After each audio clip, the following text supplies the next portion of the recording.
বর্ধমান ইউনিভার্সিটির সেকেন্ড সেমিস্টারের দর্শনের ব্যাক স্টুডেন্টের জন্য আজকে আমি কিছু সাজেশন নিয়ে এসেছি। দেখো তোমাদের সাজেশনটা, তোমাদের যে 60 নম্বরের পরীক্ষা হবে, শর্ট 5 নম্বর প্রশ্ন, 10 নম্বর প্রশ্ন, সমস্ত সাজেশনই আজকে তোমাদের জন্য আমি উপস্থিত করেছি। দেখো শর্ট প্রশ্ন দেখতে পাচ্ছ। 1 নম্বর, ফিলোজফি কথাটির ব্যুৎপত্তিগত অর্থ কী অথবা দর্শন বলতে কী বোঝায়। নেক্সট, ডেকার্ত কতগুলি দ্রব্য স্বীকার করেন অথবা আদি দর্শন বলতে অ্যারিস্টটল কী বুঝিয়েছেন। নেক্সট, লকের মতে গৌণ গুণগুলি কী কী অথবা কান্টের মতে ইন্দ্রিয় বৃত্তির দুটি আকার কী। 5 নাম্বার, কান্টের মতে জ্ঞানের প্রধান দুটি উৎস কী কী অথবা কার্তেজীয় দ্বৈতবাদ কী অথবা দ্রব্য হলো জ্ঞাত গুণের অজ্ঞাত আধার, এই মতবাদটি কার। নেক্সট, অধিবিদ্যার সম্ভাবনাকে বাতিল করেছেন এমন দুইজন দার্শনিকের নাম উল্লেখ করো। নেক্সট, বস্তুগত ভাববাদ কি, প্রতিরূপী বস্তুবাদ কাকে বলে, যৌতিক প্রত্যক্ষবাদীদের মতে কেন অধিবিদ্যার বাক্যগুলি অর্থহীন, সমান্তরালবাদ কি। নেক্সট, সমান্তরালবাদ অনুযায়ী যে কোনো দুটির ত্রুটি উল্লেখ করো। ভাববাদ কি, অহং সর্বস্ববাদ কি, সবই ঈশ্বর এবং ঈশ্বরই হলো সব, মতবাদটি কার। আত্মগত ভাববাদ কি। বেশ, দেখো তোমাদের যে এই সাজেশন আমি গতবার দিয়েছিলাম, তোমাদের সাজেশন গতবারও একদম 100% কমন চলে এসেছিলো, কিন্তু যারা পড়া করনি তাদের ক্ষেত্রে খুব অসুবিধা।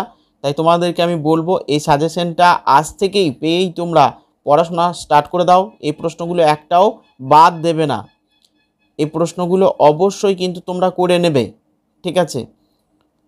স্পিনোজার মতে দ্রব্যের সংজ্ঞা দাও, লকের মতে মুখ্য গুণ বলতে কি বোঝায় অথবা কান্টের মতে পূর্বত সিদ্ধ জ্ঞানের লক্ষণ দুটি কি কি, দর্শনের বিচার পদ্ধতি কি। দেখো তোমাদের 10 দুগুণে 20 নম্বরে প্রশ্ন করতে হয়, তা 10টার মধ্যে তোমাদের এখান থেকে 60টা বা 8টা এরকম আসতে পারে, ভাগ্য ভালো হলে 10টাই চলে আসবে। কিন্তু বড় প্রশ্ন যেগুলো আছে তোমাদের 5 নম্বর এবং 10 নম্বর, সেগুলো যদি ভালো করে করো তাহলে কিন্তু তোমাদের অল এমসিকিউ, অল তোমাদের এই শর্ট প্রশ্ন, তারপর 5 নম্বরের প্রশ্ন, 10 নম্বরের প্রশ্ন অর্থাৎ 60 নম্বরের প্রশ্ন সবটাই কমন পেয়ে যাবে। সুতরাং একটাও প্রশ্ন তোমরা বাদ দেবে না। আর তোমাদের কাছে আমার নিবেদন যে চ্যানেলটিকে যারা এখনও সাবস্ক্রাইব করোনি তারা অবশ্যই চ্যানেলটিকে সাবস্ক্রাইব করো এবং একটি লাইক অবশ্যই করো। তোমরা যদি যতজন ভিউজ হবে তার থেকে বেশি কমেন্ট করতে পারো তাহলে তোমাদেরকে আমি উত্তরটা দিয়ে দেবো ডেসক্রিপশন বক্সে। দেখা যাক কে কতগুলো কমেন্ট করতে পারো। বস্তুগত ও বস্তুবাদ ও ভাববাদের মধ্যে মূল পার্থক্য কী, লক দ্রব্য বলতে কি বুঝিয়েছেন অথবা লকের মতে মুখ্য গুণের বৈশিষ্ট্য কী, বার্কলে কয়টি দ্রব্য স্বীকার করেছেন অথবা কার্যকারণ বিষয়ক অনিবার্য সম্বন্ধ স্বীকার করেছেন এমন দুজন দার্শনিকের নাম লেখো অথবা কার্যকারণ বিষয়ক অনিবার্য সম্বন্ধ স্বীকার করেছেন এমন দুজন দার্শনিকের নাম লেখো। একই প্রশ্ন রিপিট হয়ে গেছে।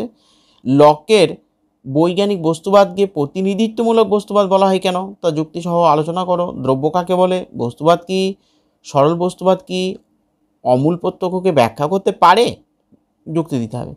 ডেকার্তের মতে দ্রব্য কি অথবা হিউম কিভাবে দ্রব্যের সংজ্ঞা দিয়েছেন, লকের মতে গুণ বলতে কী বোঝো অথবা দর্শনের প্রধান শাখাগুলি কি কি অথবা দেহ মনের সম্বন্ধ বিষয়ে দুটি মতবাদের নাম লেখো।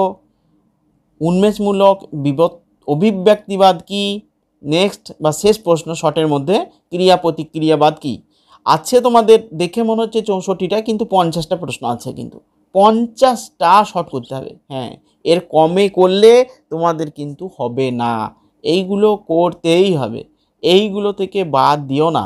তোমাদের এগুলো হয়ে যাবে যদি তোমরা এখনও সময় আছে হাতে, এখন থেকে করে নাও, তৈরি করে নিও, তাহলেই হয়ে যাবে। এরপরে 5 নম্বরের প্রশ্নগুলো আমি আলোচনা করব। দেখো 5 নম্বরের এই প্রশ্নগুলো, গতবার তোমাদের এই 4টে প্রশ্ন করতে হয় 5 নম্বরের, তো 20 নাম্বার।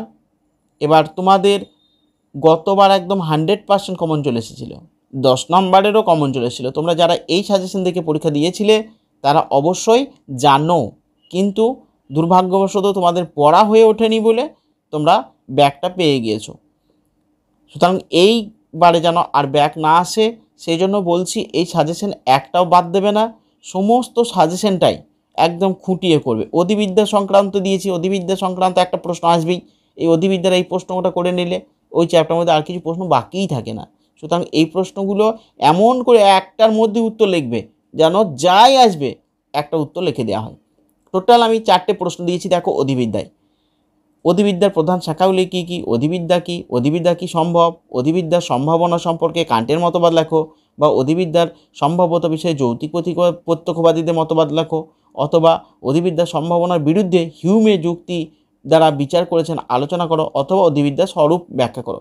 এমনভাবে একটা প্রশ্ন তৈরি করবে 10 নম্বরের, যার মধ্যে সমস্ত এই অধিবিদ্যা যতগুলো প্রশ্ন বললাম টোটাল প্রশ্নটা কভার হয়ে যায়।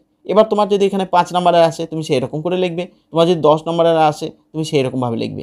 তুমি নিজের 4টে প্রশ্ন নিয়ে তুমি একটা প্রশ্নের মতন করে তৈরি করে মুখস্থ করে রাখো, তাহলে জেনে রাখো এইখানে 10 নম্বর তোমার শিওর হয়ে গেল। বেশ, এরপর সরল বস্তুবাদের মূল বক্তব্য আলোচনা করো, প্রতিরূপী বস্তুবাদের কিভাবে আত্মগত ভাববাদের পথ প্রশস্ত করেছে ব্যাখ্যা করো, লকের মুখ্য গুণকে কিভাবে গৌণ গুণ পৃথক করা যায় লককে অনুসরণ করে তা ব্যাখ্যা করো। এসেছিল এবছর পরীক্ষায় বার্কলের মতবাদটা, তা সেটা বাদ দিয়েছি। তোমাদের এখান থেকে যে যে প্রশ্নগুলো চলে এসেছিলো সবগুলো আমি এখান থেকে বাদ দিয়ে দিয়েছি। এটা গতবারের সাজেশন প্লাস এই বছরের কিছু অ্যাড করেছি, তো দেখবে এখান থেকেও সবই চলে আসবে। গতবার তো বহু প্রশ্ন আমাকে বাদ দিতে হলো, যেহেতু তোমাদের এই 2023 সালে সব চলে এসেছে। কার্যকারণ, এ দেখো এখানে কারণ সম্পর্কে সতত সংযোগ মতবাদ বর্ণনা করো। গতবার এসেছিল পরশক্তি সম্বন্ধ, তা পরশক্তিটা আমাকে কিন্তু বাদ দিয়ে দিতে হয়েছে। এখানে তোমাদের কিন্তু সতত সংযোগ একটা আছে, এইটা শিওর, এই 4 নম্বরের এইটা আসবেই, এইটা বাদ দিও না, একদম বাদ দেবে না, এটা অবশ্যই করে রাখবে, এটা বাদ দিলে চলবে না, ঠিক আছে।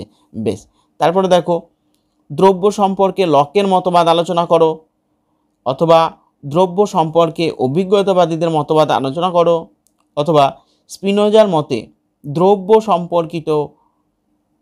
স্পিনোজার দ্রব্য সম্পর্কিত মতবাদ ব্যাখ্যা করো।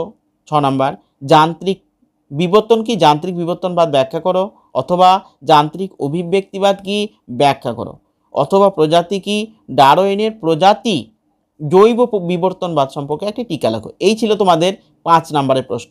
দেখো 5 নম্বরের প্রশ্ন কাউন্টিংয়ে 6টা, কিন্তু তোমাদের এখানে প্রশ্ন আছে 12টা, তাহলে সুতরাং এই 12টা প্রশ্ন অবশ্যই তোমরা করে নেবে। 12টার মধ্যে তোমাদের 4টে কিন্তু চলে আসবে, ঠিক আছে। অনেক জায়গায় একটা একটা করে অপশন দেওয়া আছে, ঠিক আছে। বেশ, 12টার মধ্যে কিন্তু 4টে প্রশ্ন তোমাদের চলে আসবে। সুতরাং তোমরা এখান থেকে জানো আর নিজেরা সাজেশনের উপরে সাজেশন করতে যেও না। এরপরে আমরা চলে যাব 10 নম্বরের প্রশ্ন। দেখো এখানে 10 নম্বরের 2টি প্রশ্নের উত্তর দিতে হয়। তোমাদের দিয়েছি কয়টা, দেখো বস্তুবাদ কি বৈজ্ঞানিক বস্তুবাদ স্ববিচার ব্যাখ্যা করো, মানে প্রতিরূপী বস্তুবাদ আগেই করেছি 5 নম্বরের। ওখানে এমনভাবে করবে প্রশ্নটা যেন 5 হয়ে যায় বা 10 হয়ে যায়, ঠিক আছে। অস্তিত্ব প্রত্যক্ষ নির্ভর তত্ত্বটি ব্যাখ্যা ও পরীক্ষা করো, বার্কলের অস্তিত্ব প্রত্যক্ষ নির্ভর এই মতবাদটি ব্যাখ্যা করতে হবে, ঠিক আছে। বার্কলের সংক্রান্ত ওই মুখ্য গুণ গৌণ গুণটা চলে এসেছিল, এবার কিন্তু অস্তিত্ব প্রত্যক্ষ নির্ভর আসার সম্ভাবনা আছে। বেশ, এরপরে দেখো কার্যকারণ মধ্যে কি কোনো অনিবার্য সম্পর্ক আছে, হিউমকে অনুসরণ করে আলোচনা করো। দেখো এই প্রশ্নটাই আমার এখানে কিন্তু কোনো দেওয়ার দরকার ছিল না, কেন 5 নম্বরে তোমাদেরকে একটু আগে আমি দেখালাম এই প্রশ্নটা আসবেই, তো সেই প্রশ্নেরই এইটাই অনুরূপ। ওইটা যদি 5 নম্বর আসে তাহলে 10 নম্বর আসবে না এটা, আর এটা যদি 10 নম্বর আসে তাহলে ওখানে 5 নম্বরে আসবে না। তাহলে এই প্রশ্ন কিন্তু একটাই এমন করে তৈরি করে রাখবে যাতে তুমি পেয়ে যাও, তাহলে 10 নম্বর কিংবা 5 নম্বর পাবেই, ঠিক আছে। এরপরে দেখো সমালোচনা সহ ডেকার্তের দ্রব্যতত্ত্বটি সংক্ষিপ্ত পরিচয় দাও, অথবা ডেকার্তের মতে দ্রব্য কি দ্রব্য সম্পর্কে ডেকার্তের মতবাদ ব্যাখ্যা করো। এরপরে দেখো জ্ঞানতাত্ত্বিক বিচারবাদ কি মতবাদটি বিশদভাবে ব্যাখ্যা করো। তারপর দেহ মনের সম্বন্ধ বিষয়ে 2টি মতবাদের নাম লেখো। দেহ মনের সম্বন্ধ বিষয়ে ডেকার্তের ক্রিয়া প্রতিক্রিয়াবাদের মূল বক্তব্য সংক্ষেপে লেখো।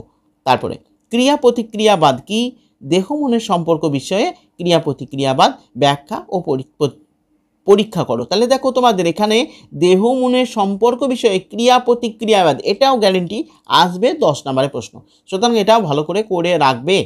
উন্মেষমূলক বিবর্তনবাদ কাকে বলে? উন্মেষমূলক বিবর্তনবাদের মূল বক্তব্য সংক্ষেপে লেখো। তারপরে স্পিনোজা কিভাবে দ্রব্যের সংজ্ঞা দিয়েছেন? দ্রব্য কাকে বলে? দ্রব্য সম্পর্কে বুদ্ধিবাদীদের মতবাদ আলোচনা করো। তারপরে আছে লাস্ট প্রশ্ন, বিবর্তন বলতে কি বোঝায়? কিভাবে হার্বার্ট স্পেন্সার বিশ্বজগতের বিবর্তনের ব্যাখ্যা করেছেন আলোচনা করো। এই ছিল তোমাদের আজকে সাজেশনটা যদিও একটু বড়, কিন্তু এর থেকে কোনোভাবেই আর ছোট করা যাবে না।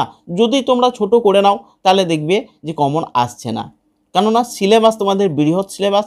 সুতরাং এইগুলো তোমাদেরকে অবশ্যই করতে হবে, ভালো রেজাল্ট করতে গেলে অবশ্যই করতে হবে। তোমরা যদি মনে করো কোনো রকমে পাস করা দরকার, তাহলে তোমরা বেছে বেছে করতে পারো, কিন্তু তোমাদের যদি এরই মধ্যে সেইগুলো না পড়ে যদি অপশানটা অন্যটা পড়ে যায়, তখন সেক্ষেত্রে অসুবিধা হয়ে যাবে। সুতরাং আমি বলবো এই প্রশ্নগুলো তোমরা যেন তেন প্রকারে নাও, বারবার পড়ে তৈরি করে নাও, ঠিক আছে? এই ভিডিওটি কেমন লেগেছে তোমরা অবশ্যই আমাকে কমেন্টে জানাবে। তোমাদের যে কোনো প্রশ্ন, যে কোনো মতামত, যে কোনো প্রশ্ন জিজ্ঞাসা থাকলে, যে কোনো কথা বলার থাকলে আমাকে অবশ্যই কমেন্টে জানাবে। তোমাদের কমেন্ট পেয়ে আমিও একটু খুশি হই, তাই তোমাদের কমেন্টের আশায় আমি থাকবো। ঠিক আছে, সবাই ভালো থাকো। এবার সবারই পরীক্ষা ভালো হোক, তোমরা সবাই ভালোভাবে পাস করো। ঠিক আছে, বেস্ট অফ লাক।